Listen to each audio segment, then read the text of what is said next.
when I was working with guys who were mentally ill, I was starting to see a change in myself, and I was also starting to see, hey, there's a true solution here. We can go and grab more guys and train them up, and we can help more guys at the same time. And so New Life, the idea for New Life was like, hey man, we have a whole community out there. We have a whole world where this is a huge issue, and we have a whole prison system with so many guys in there who are just condemned to life in prison. We can go and take these guys and train them up and put them to use. The system was so used to taking value away from them. Why don't we go and give them value? Welcome back to Heart Forward Conversations from the Heart. Last week, we started our conversation with Adrian Baruman, currently serving his sentence of 25 years to life at Calipatria State Prison. Adrian was one of the original inmate mental health assistants in an innovative program at Los Angeles County Twin Towers, a collaboration of LA County Correctional Health Services and the Los Angeles Sheriff's Department. So at the end of the last episode, I asked Adrian if he could paint a picture of what it is like at Calipatria State Prison. We talked about how barren and dry it is there, just north of the Mexican border in Imperial County. Because of challenges with our phone connection, it is best I summarize what he told me. The size of his cell is about half of what he experienced at LA County Jail. He is allowed to have a television, and he is using a tablet to talk on the phone to me, and the phone calls and text messages from that tablet are free. That is a fairly recent and very welcome development for inmates and loved ones.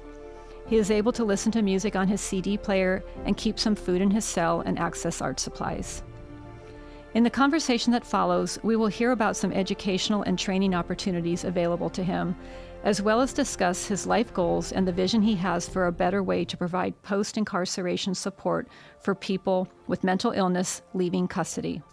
As I mentioned in the first interview, please be patient with the sound quality and occasional static and the periodic interruptions from the Global Tel-Link lady.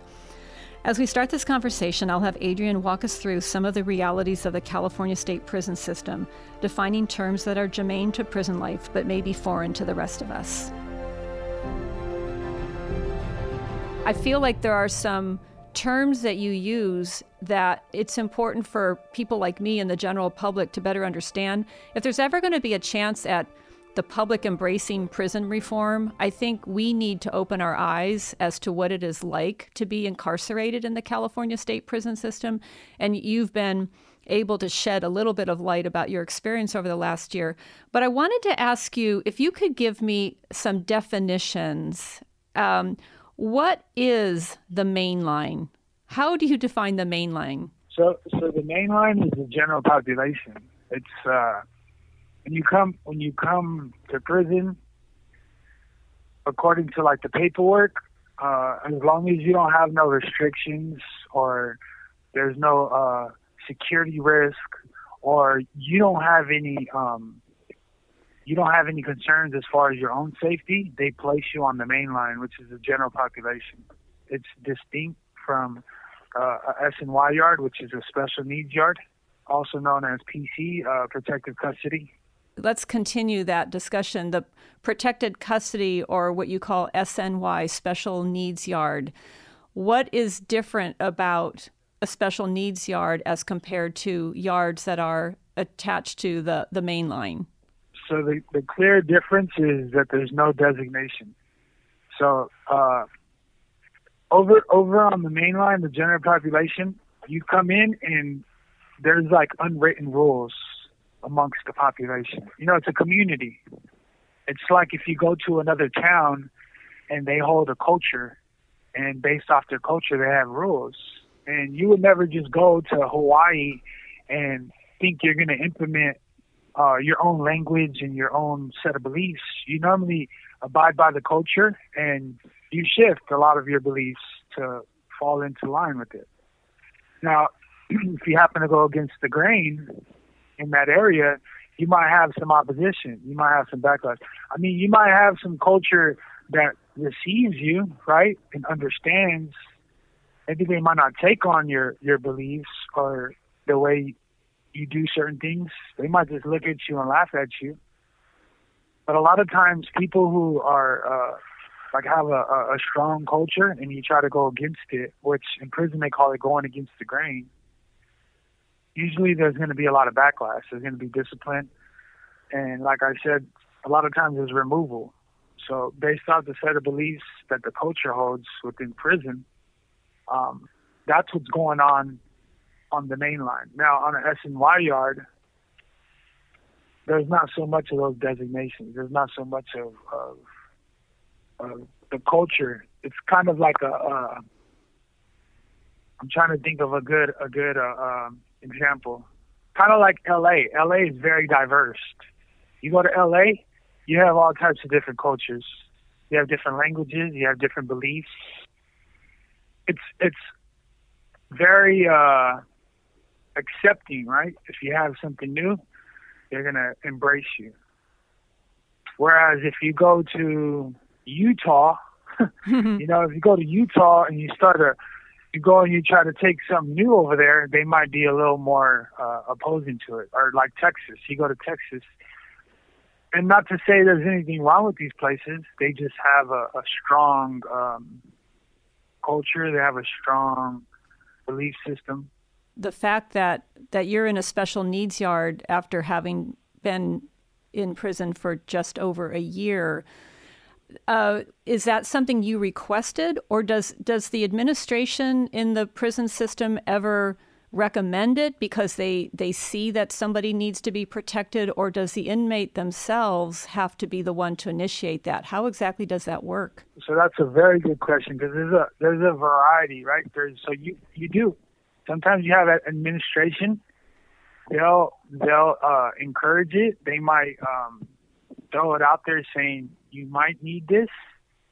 And sometimes there's people who cannot go to the main line right off the back. So like if you're famous, a lot of times that's like a red flag, right? They think you're going to be vulnerable, a victim, so they won't place you on the main line. Whereas myself, they had no question about it. I guess you can say they ask when you first come to prison, hey, do you have any safety concerns? And clearly I didn't have any safety concerns, so I went straight to the main line, general population. But if I was to get hurt or injured, they might say, hey, we think this is a safety concern. We want to place you over here. Or then you would have to make the decision. Where there are some people who will be like, no, I don't want to go SNY. They'll go right back to the main line.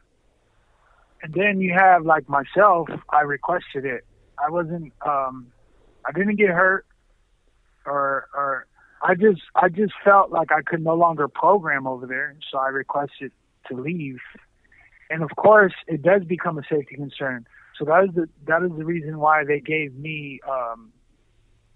They were able to sit me down and ask, hey, what's the issue? And I plainly said, hey, I no longer want to be a part of the politics. I no longer want to program doing this. And if as soon as I start doing that, then I am going to be a safety concern. Something might happen to me. And right away they understood, because of my history of being involved with mental health, writing books. They understood, like, okay, this guy is already on that path, and they allowed me to come SNY. But you do need a safety. There needs to be a safety issue for you to leave the main line. And then can't just come. Thank you for that, Adrian. I think that's really helpful the way you've defined that. And then the last definition, you brought up the notion of closed custody. What is that? Yeah, so closed custody is more for like their process. You know, when you're in prison, if you're either a security risk, which usually anybody that first comes to prison is considered a security risk, you're mandated to do a certain amount of time free of any kind of behavioral infractions. So they want to see that you can be good and you can be trusted before they take you off this closed custody. The closed custody is basically just a count. So they're going to make sure that you're accounted for certain times of the day besides the regular counts. So and this is because if you have a behavioral issues or you can be a security risk, then there is potential for you either escaping or you just being a risk to the safety of the prison. And so they want to make sure that you're accounted for, but the closed custody can be removed sooner than it's mandated for. And that was the case with you. That was removed. You were removed from closed custody. Adrian, okay, so thank you for those definitions. Now I want to go back to some of the questions that we want to explore again together. Tell me about this pilot that you have been selected for, the peer certification training. What is the significance of this pilot, and how did you go about being selected? The position is called peer support specialist.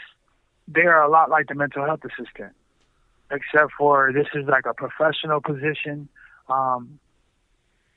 This prison is actually one out of 5 prisons that are conducting a pilot. From what I understand and what we were told is that it was directed by the governor's office. So there's a huge issue within the prison system with substance abuse. A lot of men have substance use disorders, and there are a lot of overdoses.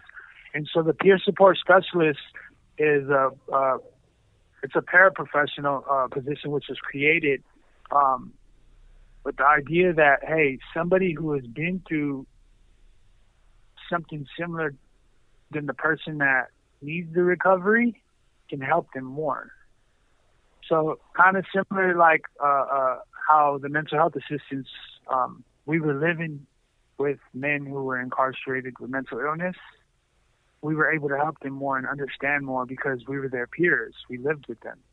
So the whole idea of the peer support specialist is, hey, with the professional ethics, the professional training, and the certification, you will be a professional who can help your peers. And it does, it has a lot to do with your recovery as well. So like myself, I had to apply. I filled out an application. I had a list, accomplishments, if I had any public speaking experience, all my certificates, any kind of educational accomplishments. And then my application was selected to be interviewed. And when I went in for the interview, they asked me a lot about all these different things that I wrote. They also gave me some scenarios on how I would respond to peers in crisis. And I would probably say that because of my experience of working in a similar field, I think that was one of the reasons why I was selected. Congratulations on that, Adrian, because it'll be wonderful for you to emerge with that certification in your hand. So let's talk about the future for you. I know you're doing everything you can to take advantage of whatever educational programs are offered within the state prison system. And I know you have great aspirations for your future, and you are a young man.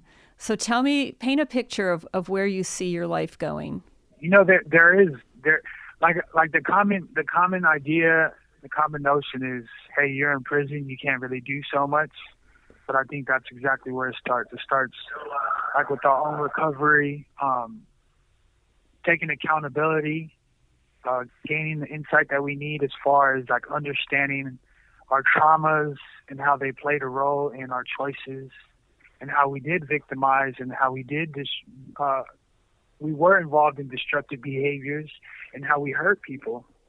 So I think like that part of my life is what's pushing me, right, to do a lot of the work that I was already doing, and it's giving me a heart to want to give back, right?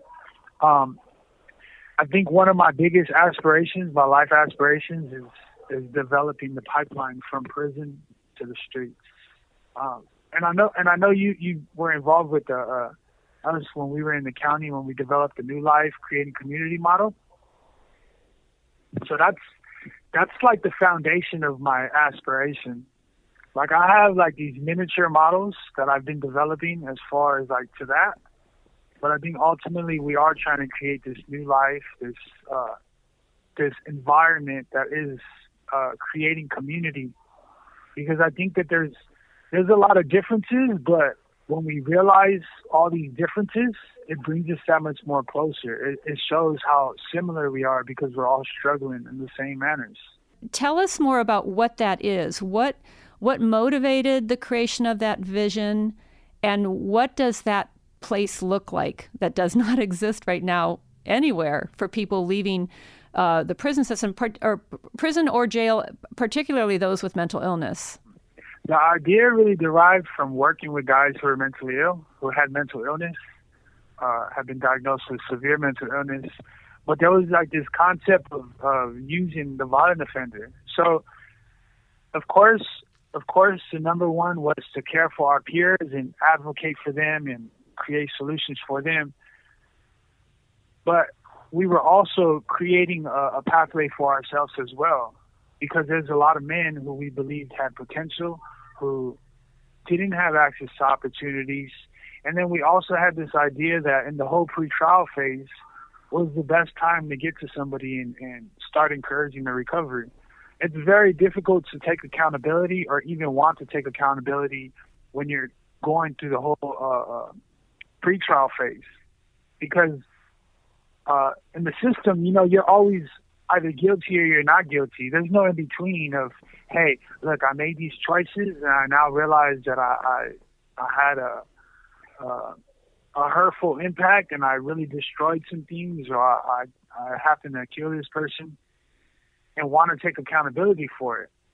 When I was working with guys who were mentally ill, I was starting to see a change in myself, and I was also starting to see, hey, there's a true solution here. We can go and grab more guys and train them up, and we can help more guys at the same time. And so New Life, the idea for New Life was like, hey, man, we have a whole community out there. We have a whole world where this is a huge issue, and we have a whole prison system with so many guys in there who are just condemned to life in prison. We can go and take these guys and train them up and put them to use. The system was so used to taking value away from them. Why don't we go and give them value and teach them that they're valuable and train them and equip them with these styles to lead and to help and to be kind, to feel.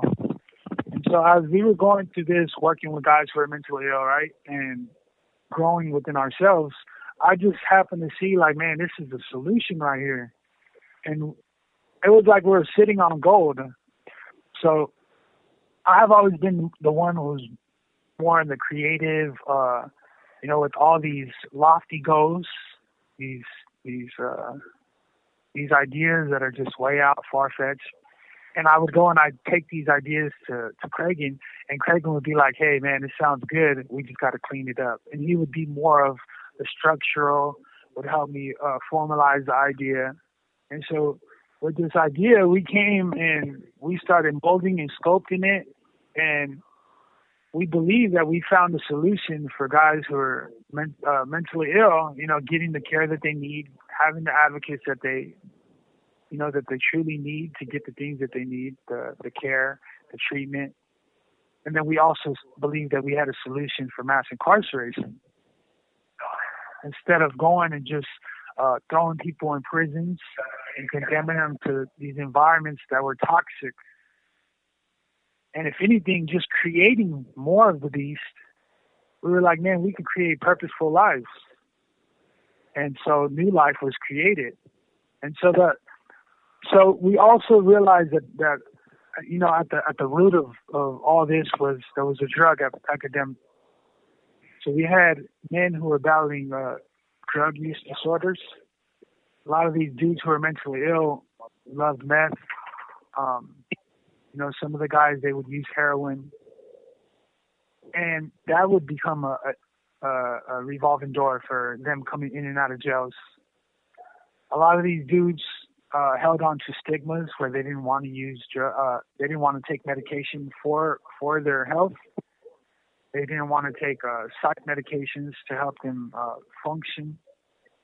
A lot of them didn't want to get the help that they really needed. And so there was a disconnect.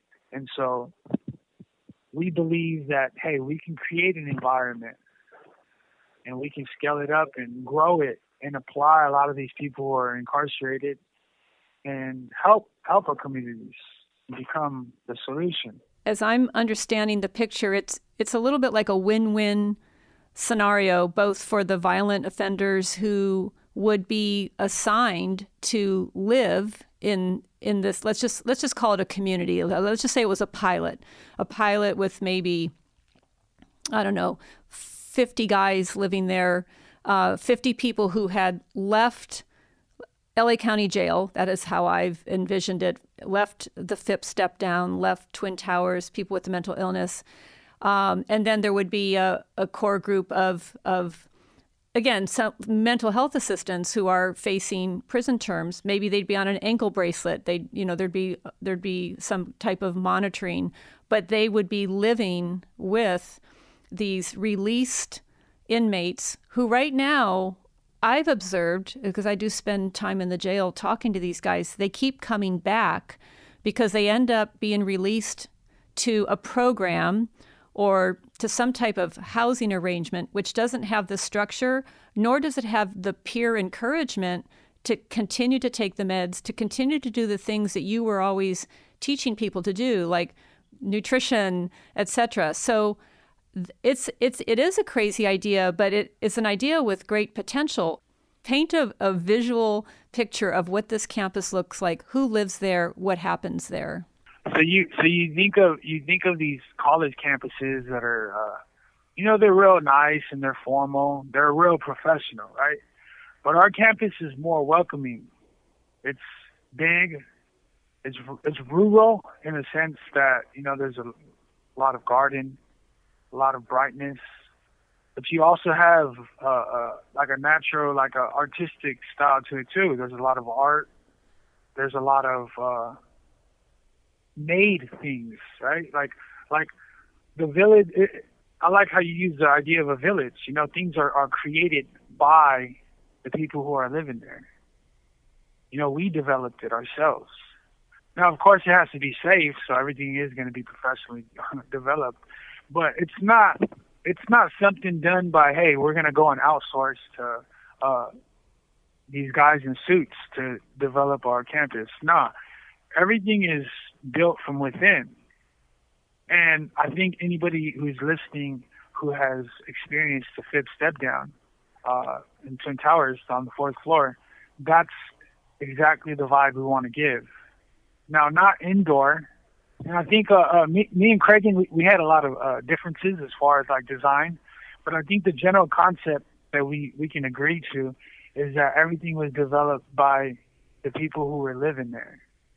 And it was friendly, it was warm, it was like any kind of duties were being done by the people who were living there.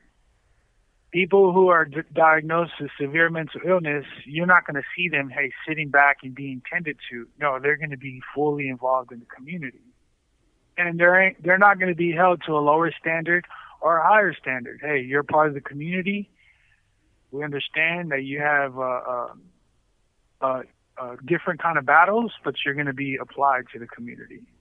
And same goes for men who are part of this community who used to be incarcerated. They're not going to be judged based off of what they were incarcerated for. No, they took up the position to be leaders, to be part of the community, and so everybody is joined together. You paint a really good picture of all the things that are missing, of course, in an incarcerated setting, but also even in some of the programs that people are released to.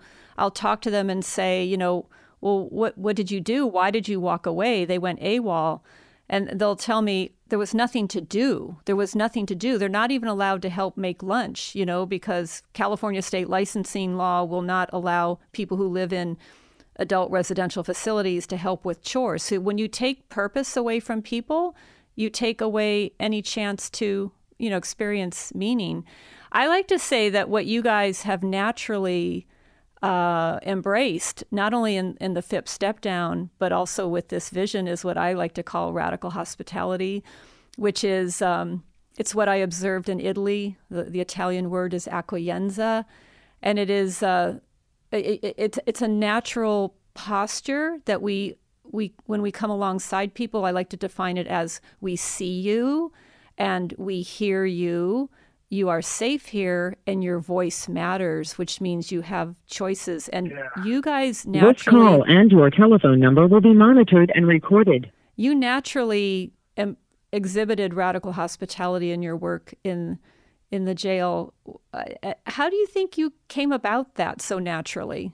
So like I said before, it's we're struggling, and I think nobody wants to struggle, so you go and you find a way to overcome the struggle. It's kind of like fear.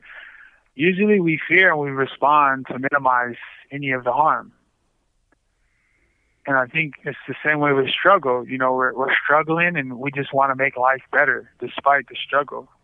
And then you happen to come across other people who are struggling, but they don't know how to approach it, or they don't know how to overcome it.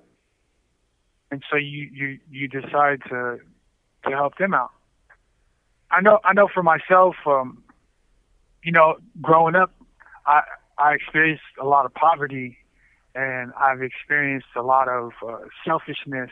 My family we were very well knitted together, but we were very selfish amongst the family. And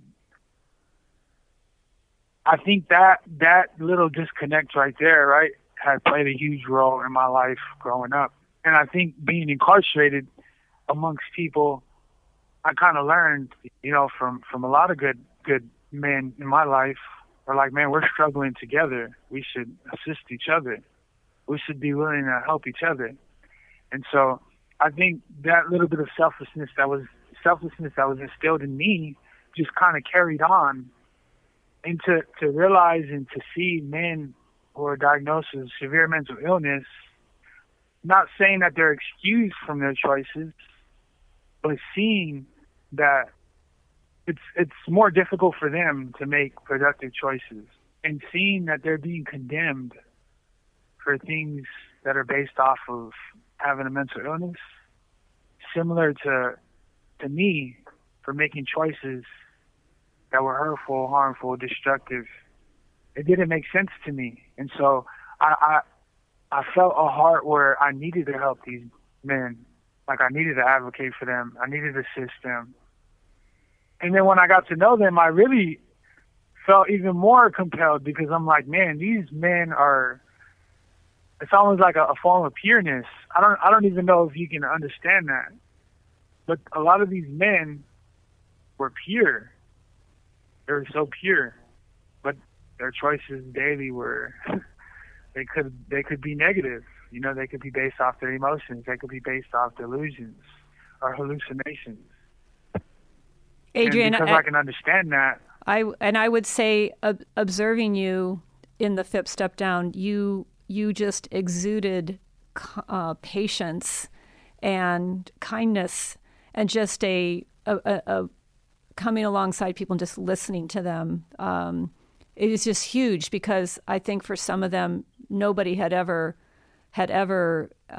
expressed that much interest in who they were as people. I remember some folks have told me that they never even understood what it meant to have schizophrenia until you guys told them and just helped them understand their illness. And that little bit of empathy is what created the influence, because a lot of those men were gaining insight into their own mental illnesses because we had shown them, that we can relate or that we can listen.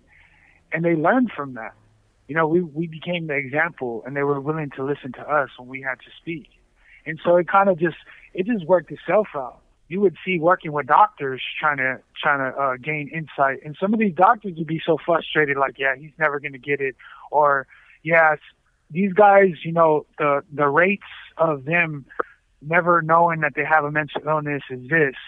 And then you would be amazed, like, a few months later, that they're willing to accept that they do have a mental illness, or they're willing to start taking medication, or they're willing to, you know what I'm saying? So to see it naturally happen amongst men who were deemed by the doctors, by the professionals. Your approach of being there, the radical hospitality, I think is what was a bit of the secret sauce.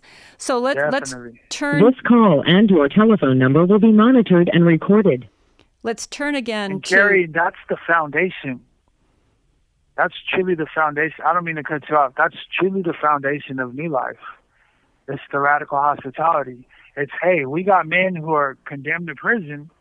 Hey, why don't we give them opportunity to redeem themselves? Because there's a lot of men here that are willing to do that. Hey, we're going to train you guys up. We're going to equip you guys. We're going to give you the opportunity to be kind, to be, in the radical hospitality. And we're going to put you with men who need your support, who need your help. We're going to give you guys purpose. And the men who are battling with these things, kind of like the homelessness out in the streets, they're going to be more open because now you're struggling with them. You understand. Kind of like the whole idea of the peer support specialist. And then you put that together, and that's New Life for you. Yeah, Adrian, I don't want you to ever lose sight of this vision you have, because it is a good vision. And I'm really just pleased that we can even give you this platform to share it, and we'll share it in written form also through the episode notes. Do not lose sight of this, and you're being prepared. Sure. You're going to be very articulate, and because of your lived experience, people will listen to you. So thinking of the future, what are your educational aspirations? Do you have the opportunity to work on a degree? What do you want to study? Yeah, so I'm actually I'm a college student right now. I'm a full-time college student. I'm majoring multiple majors. I'm going after a business major, and then a behavioral science major. I'm like on track for the beginning of 2025 to have all these degrees. I did want to go on to do a bachelor's program, which is in another prison. Of course, if I happen to find some relief, getting out of prison sooner than then I will, pursue it. I do have opportunities at Cal State LA. There's a professor that I work with who said he can help me get into that college to pursue a bachelor's degree. I think most of all, I really wanted to go to a Ivy League school. I know it sounds kind of crazy, but my ambitions was to try to get into Harvard Business School. Hey, well, let's just put it out there. The real reason for that, yeah, let's put it out there on this podcast. Maybe we can get you a scholarship at some point.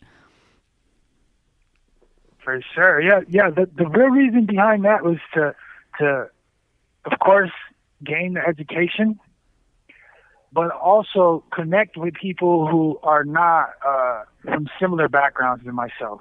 So, Adrian, with these educational goals that you have, tell us about what your prospects are for when you might be released. Maybe best case and worst case scenario. What are your hopes there? So as of right now, the worst case scenario, I don't have a parole hearing anytime soon. It's not till more of the end of the decade. I know it sounds kind of crazy. You have to do your whole term, which, of course, with my educational goals, I'll be able to earn time off and earn closer to my parole hearing date. But as of right now, it's not until the end of the decade. Okay. Or towards 2030. Wow. But the best case scenario is, so I'm working on a commutation application. And my hopes is that, I can show the governor's office that I have a tremendous amount of insight into, my past, my destructive choices. Of course, the impact that I've had on my victim's family. And then I'm hoping that they can see, my devotion to, creating hope and living a remorseful life, living a meaningful life that is contributing and creating victors, and not victims. If I can show the board, or if I can show the governor's office, in a commutation application, that's my life now, that my life is living a life with purpose and healing and hope, then there is a possibility that my sentence can be reduced, and that'll give me a sooner date to go in front of a parole board hearing. That would actually make me eligible immediately to go in front of a parole board hearing. Of course, I would still have to show the parole board that I am taking steps, right, to live in a remorseful life that I am sorry for my past, that I do have insight into why I made the choices that I made to cause harm and hurt people and create victims. And then it'll be based off their decision whether, I can go back to the community and partake in a life in the community, or I would have to be in prison for some more time before I can go in front of their committee again. But that's the hope, that would, if I could get a commutation application granted, that would be the hope, right? The ideal, that they'll give me an opportunity to go in front of the board and show the board that I am rehabilitated and that I can live a meaningful life. So I thank you for that. And what I'll do is in the episode notes, I'll include information on how people can write to you or contact you, because I have a sense there will be people listening to this who will want to be supporting you and communicating with you. So I will make that available. As we wind down this conversation, this final section presents an opportunity to pay tribute to the contributions of Sarah Tong, who was the psych tech assigned to work with the mental health assistants from the very beginning. Sadly, Sarah passed away in December 2023, just a few weeks before we conducted this interview.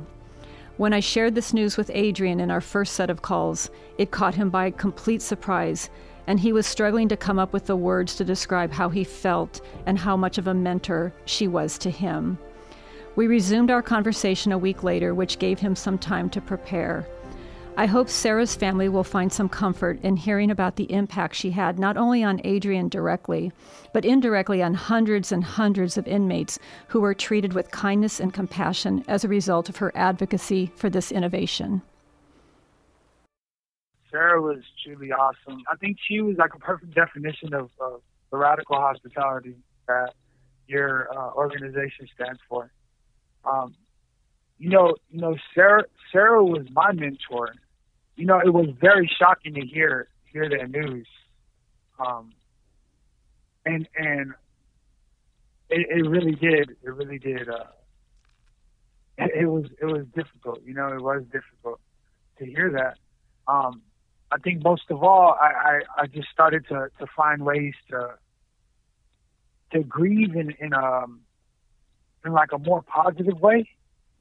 And I started writing down the whole list right away, thinking about all the things, because Sarah was very instrumental in my transformation and my growth. I don't know if you know this, but she is the reason why we were able to develop anything. She gave us the opportunity. She truly believed in us. She never set limitations. When we threw out ideas, she was like, let's try it. She was always the type of person who said, hey, we'll answer questions later, Like I'd rather explain why I did it than to not do it. And I don't know if that makes sense. But she was just down. Sarah was, she knew. And don't get me wrong, she was a firm person. She would say, no, we're not going to do that. Or like, no, that's not okay. We're not doing that. But she was also, she knew potential, and she was a huge contributing factor in my life. She helped me realize that I have potential and I have value, and she believed in me. Even like my paintings, going and painting all over the floor. She never not once said, hey, don't do that, you're not allowed. She was like, look, go do it. I mean, worst case scenario, we'll paint over. The word is like, ask for forgiveness, not permission to try those new things, which is amazing. Exactly. And it takes that radicalness, it takes to show human kindness. It takes you taking a leap, taking a leap of faith. I can never go backwards because of the things that I've accomplished, and I can truly say that Sarah was there at the foundation. She was the pillar. To all of that. Sure. Adrian, I think she would be so proud to hear this interview of all that you have accomplished, and just as you talk about how your life has changed and your desire to give back and to seek redemption and to be a leader and just even your career aspirations. I think she would be so, so proud to see you where you are today and knowing where you're going. And I hope that this gives her family some comfort as well, that her legacy really lives on, not only in your life and Cragen's life, the first two who really developed this program, but now the 13 and the more to come, and the support of the LA County Board of Supervisors and the Sheriff's Department and Correctional Health to expand this program. This is a wonderful tribute to her leadership in the jail. Well, we're going to have to bring this to an end, Adrian. We certainly have had a journey. I just wish I could see your face. It would have been so much easier to do this on Zoom. And here we are trying to not interrupt each other with the flow of talking on the prison global tel link. But we did it. And I would like to commit to doing this again, maybe in a year, so we can get an update on all the things you're working on and check in with you, because you are loved by so many, and we appreciate you just being so open and honest about your life journey. I think it's going to inspire a lot of people. Sure. Thank you so much, Carrie, for the opportunity. I do believe that it's going to encourage a lot of people, and hopefully, a lot of the listeners will be willing to believe too. I mean, despite my circumstances, I'm striving every single day. I was just telling one of the guys here, because we're thinking about the holidays. But I'm like, man, we live every day like it's a holiday. We wake up early and we're striving towards the goal. We have goals and we're going after them. And, regardless if we're out there or we're in here, we have a mission in life. And you can live a purposeful life wherever you are. I love what you said. You can live a purposeful life no matter where you are, and you certainly are demonstrating it. Well, thank you, Adrian. I hope you have a good rest of the day. Why, you might ask, do I spend this time highlighting the innovation that is making such a difference in the FIP step down at LA County Jail? And why would I care about the life journey of one of the inmate mental health assistants, namely Adrian? I have 3 responses. First, if you follow Heart Forward, you know that we believe that radical hospitality can transform the American mental health system. Radical hospitality is grounded in 4 tenets. We see you, we hear you, you are safe here, and your voice matters. I have witnessed radical hospitality at work on the 4th floor of Tower 1 at Twin Towers, and I give all the credit to the leadership exercised by the LA Sheriff's Department and the Correctional Health Services team to provide space to allow people like Adrian and the other county inmates to enter into these pods and to care for arguably the most vulnerable inmates in the county jail system. Because of this program, these inmates are not chained to a piece of furniture for the few hours a day that they are released from their cells. Second, I agree with the Los Angeles County Board of Supervisors who are shining a light on this innovation and calling for expansion. With kudos to Supervisor Hilda Solis, we have seen 2 important motions introduced in the board over the last 6 months. I will link to these in the episode notes, but in essence, the first motion calls for an expansion of this innovation by recruiting more inmate mental health assistants so that these more compassionate services can be extended to more inmates with mental illness. The second motion, introduced by Supervisor Solis and seconded by Supervisor Janice Hahn, calls for an exploration into what might be possible with respect to, for example, providing some compensation, counseling, or respite to the inmate mental health assistants who do this work 24/7 with no time off, or expanding opportunities to pursue professional certification for this work and college education, and exploring with the state system, the California Department of Corrections and Rehabilitation, to see if it might be possible to allow inmate mental health assistants to continue to serve some portion of their prison term in the LA County Jail without forfeiting the privileges associated with state confinement. The Board of Supervisors will be conducting a hearing on these and other matters related to the FIP step-down program at an upcoming meeting in mid-February 2024. Finally, and this is a personal observation, I believe in redemption and restoration. My eyes are being opened to the sense of hopelessness that can weigh someone down if they receive a sentence of life without parole. I believe in second chances. As Adrian said, had he not had the experience to serve in a sacrificial way in the FIP step-down, he would not be the person he is today. He was able to finally confront his own feelings and emotions that were suppressed by the trauma of his upbringing and accept full responsibility for his crime. Without this inner work brought on by the humbling experience of living with men with serious mental illness, he might have succumbed to the prison politics because he could not envision a different trajectory for his life. When you remove hope from someone's life, what is the incentive to forge a different path forward? Desmond Tutu said, "Hope is being able to see that there is a light despite all of the darkness." Thank you for listening, and thank you for your support of this podcast. This podcast is 100% supported by philanthropists like you. Small contributions of even $25 make an impact, and I will include a link to our Network for Good site in the episode notes. I'm also grateful to my partner at Verdugo Sound, Aaron Stern. This particular podcast, owing to the technical challenges of knitting together many phone snippets and the challenges of dropped calls and mysterious static, required an extraordinary amount of editing. We are not National Public Radio. We are Heart Forward. Thank you for your grace and your understanding. I'll see you next time.